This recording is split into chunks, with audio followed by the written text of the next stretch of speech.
The tools that a hunter uses to bring down the beasts in the Monster Hunter world are vast and varied, but none are more important than the weapon they use. I'm Darcblade, and in this series of the Monster Hunter World weapons, we are going to be taking a look at the various weapons and tools of the game. In this episode, we're going to bring you an overview guide to the Greatsword.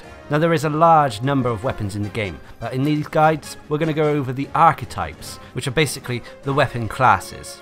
The Greatsword could be considered one of the more famous weapons in the Monster Hunter series. It is a large, heavy weapon that can be incredibly powerful. Now, for the purpose of this video, I'll be using the PlayStation 4 controls, but you can either look in the description for the equivalent controls or substitute them yourselves, depending on what system you're playing on. Now, the basic moves for the Greatsword include an overhead slash, which is done with triangle, a wide slash that is done with circle, a raisin slash, which is done with triangle and circle pressed together, and you can also guard by pressing R2. Guard will basically allow you to block against a monster's attack. While not completely negating all of the damage, it vastly reduces it. A side note, if you are guarding, it will actually reduce your weapon's sharpness quicker than if you just are simply attacking a monster. When it comes to its functionality and special mechanics, it doesn't really have many. It's a pretty standard weapon. The main two unique aspects of the weapon are its charged slashes, which means that if you hold down the button, it will charge up the slash. This really only affects the triangle moves. The longer it is held, the harder you'll hit. However, this will leave you open to a monster's attack, so using it when it's safe is optimal. On top of that, the other functionality the Greatsword has at its disposal is the tackle move. When in the middle of a combo, whether it be using your overhead slashes with triangle or your wider slashes with circle, in between the combos after the first hit, if you press circle again, it will allow you to perform a tackle move. The tackle basically fortifies the hunter, making them immune to flinch or being blown away by a monster. This can negate even the fiercest of attacks, allowing you to continually assault an enemy. Whilst you still will take damage, it won't interrupt your assault. Anyway, some basic combos that you can use with the Greatsword. The first basic combo is triangle, which can be held down again to charge up the attack, move the left stick and then hold triangle again, and then finally do the same again, move the left stick and hold the triangle down for a third attack.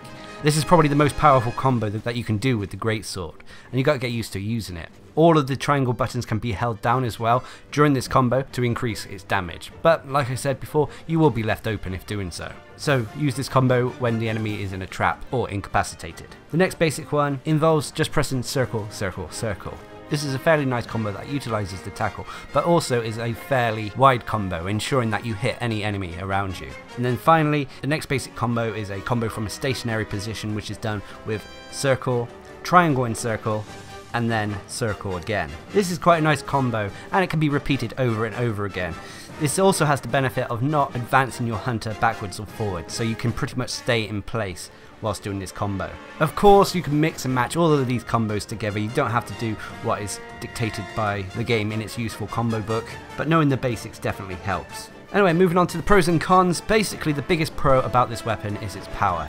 It is one of the hardest hitting weapons in the game, and a fully charged slash can be very devastating, especially if you're able to charge up that last hit of the triple triangle combo. The next biggest pro is a large weapon, so it has a large reach. Being able to not hit your opponent won't really be an issue with this weapon. However, it does come with a big con, and that is the weapon is slow. You won't be able to get multiple hits quickly on a target, and some moves, for example the end of the triple triangle move, will leave you incapacitated for a few seconds, leaving you very vulnerable. Overall, the Greatsword is a fun weapon. It's a no-nonsense weapon. If you want to hit hard, this is probably the weapon for you. Whilst its slowness is a downside, this can be supplemented with other tools the hunter has in their arsenal to incapacitate a monster, allowing you to freely get as many hits as possible on it before it recovers. The Greatsword is really a weapon with multiple benefits and only a few flaws. Now remember that this first series of videos are overviews taken from the beta of Monster Hunter World.